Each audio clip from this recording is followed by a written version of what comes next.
Salam Əmlakçı kanalının izləyiciləri. Bugün sizinlə növbəti bir videonu paylaşırıq. Bu videoda elektron xidmətlərdə danışacağım. Bəzi elektron xidmətlərdə. Deməli, əmlak xidmətinin əvvəl özünün ayrıca elektron xidmətlərlə bağlı bölməsi var idi saytında.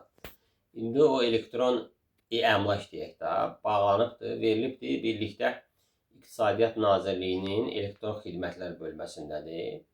Bir məsələni vurğulamaq istəyirəm. Xüsusən rayonlarda müraciətlər daxil olur. Orada bir incəlik var, onunla bağlı məlumat verim. Deməli, indi müraciət edənlərə mülkiyyət sənədi ilə bağlı bir dəfə izah eləmişdim. Dinləyicilərə deyəsən aydın olmayıbdır. Bax, belə Xerox variantında həm çıxarış verirlər, həm də plan ölçü sənədi və ya texniki pasport, əgər tikili varsa bunları verirlər. Vətəndaşlarımız müraciət edir ki, bəs videolarda göstərdiyiniz kimi bu əvvəlki belə deyək də, çıxarış və ya plan ölçü sənədi əvvəlki nüsxələrdə olduğu kimi bizdə olunmur. Bizə belə kopyalar verirlər. Bəs bu həqiqi sənəddir. Bəli, bu həqiqi sənəddir. İndi bunu izah edəcəm ki, siz bundan necə istifadə edə bilərsiniz. Deməli, bax burada QR kodlar var. QR kodlar.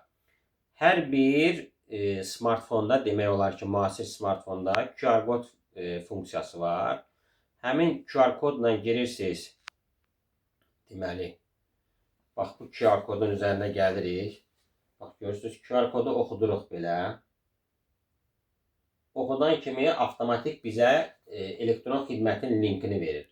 Elektron linki tıklayan kimi, yəni düyməni basan kimi və ya burada bəzilərində olur, həmin sayta keç düyməni basanda avtomatik sizin görürsünüz çıxarışınız görsənir. Yəni sizin çıxarışınız elektron bazada var. Burada bütün məlumatlar əks olunubdur.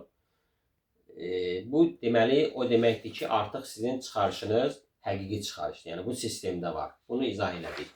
Keçək digər üsulla biz bu bizdə olan digər sənəd plan ölçü sənədidir. Bilirsiniz, burada deməli iki hissədən ibarətdir. Arxada burada X, Y koordinatlar da olur. Onu da sizə göstərim. Bax, belə X, Y koordinatlar olur. Belə vərəqi verirlər vətəndaşa. Eyni üsulla, yəni telefondakı həmin o QR skan funksiyası vasitəsilə gəlirsiniz, yenə QR skan eləyirsiniz və yenidən sizə bax belə bir saytı göstərir, linki. Keçirsiniz həmin linkə. Burada bu texniki sənəd bir neçə vərəqdən ibarət olduğuna görə bunu PDF formatdadır, bunu yükləməli olasınız. İndir və ya download və ya rus dilində olsa zagruska düyməsini basırsınız. Bax görürsünüz, avtomatik burada həmin o sizin texniki sənədiniz. Əgər boş torpaq sahəsidirsə plan ölçü sənədi, yox, sizdə burada ev varsa, tikili varsa hər hansı bir texniki pasport görsənir.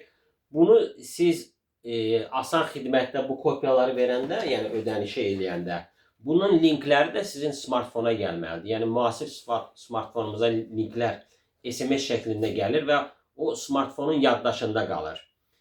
Avtomatik SMS bölməsindən həmin linklərin üstünə basmaqla siz yenədən bazada öz sənədlərinizi yoxlaya bilərsiniz. Əgər belə açılırsa, deməli sizin sənədləriniz elektron bazada var. Açılmırsa, yəni QR skan elədirsə nə etmək lazımdır? Bu xüsusən aiddir indi kateqoriyaların dəyişdirilməsi ilə bağlı.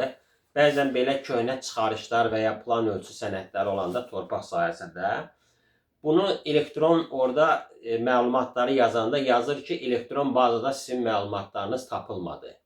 Yəni bu köhnə çıxarışların və plan ölçü sənədlərinin, texniki pasportların hamısı elektron bazaya yüklənməyibdir. Ona görə bəziləri orada qeydiyyat və registr nömrəsini yazanda deyirlər ki, bəs biz bunu tapa bilmirik. Müəllim, bizim sənədimiz belə çıxır ki, yoxdur mu sistemdə? Var, sadəcə hamısını sistemə yükləməyiblər. Götürürsünüz sənədlərinizi. Əgər rayonunuzda asan xidmət varsa, asan xidmətdə yaxınlaşırsınız əmlak bölməsinə, orada işçilərə deyirsiniz ki, mən istəyirəm mənim çıxarışım və plan ölçü sənədim və ya texniki pasportum elektron bazada görünsün. Bir ərizə götürürlər, bu sənədlərin kopyalarını götürürlər və haradasa bir 14-21 günə o sistemə göstərilməlidir. Çətin bir proses deyil. Müraciət edin, xüsusən kateqoriyaların dəyişdirilməsi ilə bağlı. Burada qeydiyyat registr nömrəsini yazanda, əgər orada yazırsa elektron bazada tapılmadı və ya çıxarış görünmürsə, müraciət edirsiniz bu sənədlərlə, yenə deyirəm, rayonda asan xidmət varsa, asan xidmətdə olan əmlak bölməsinə, yox, əgər rayonunuzda asan xidmət yoxdursa, yəni sizin rayonunuza belə deyək də, xidmət etməli olan asan xidmət yoxdursa, ərazi idarələri var, reestr xidmətinə müraciət edirsiniz, köhnə adından desək əmlak xidmətinə müraciət edirsiniz ora ki, bəs xahiş edirəm, mənim çıxarışım və texniki sənədim bu plan ölçü sənədi də ola bilər, texniki pasport da ola bilər. Bunları elektron bazada görünsün. Onlar bu məlumatları elektron bazaya belə deyək, daxil etməlidirlər. Bu onların borcudur. Əmlakla bağlı nə sualınız olsa 051 874 95 34 nömrəsinə WhatsApp-dan səsli və yazılı şəkildə göndərə bilərsiniz. Bu videoları bəyənin, paylaşın ki, digər vətəndaşlarımızın da bu kimi məsələlərdən xəbərləri olsun. Xüsusən rayonlarda əhalimiz belə məsələlərdən çox əziyyət çəkir. Bu məsələlərlə bağlı onları maarifləndirmək lazımdır. Növbəti videolarda görüşənədək hələlik.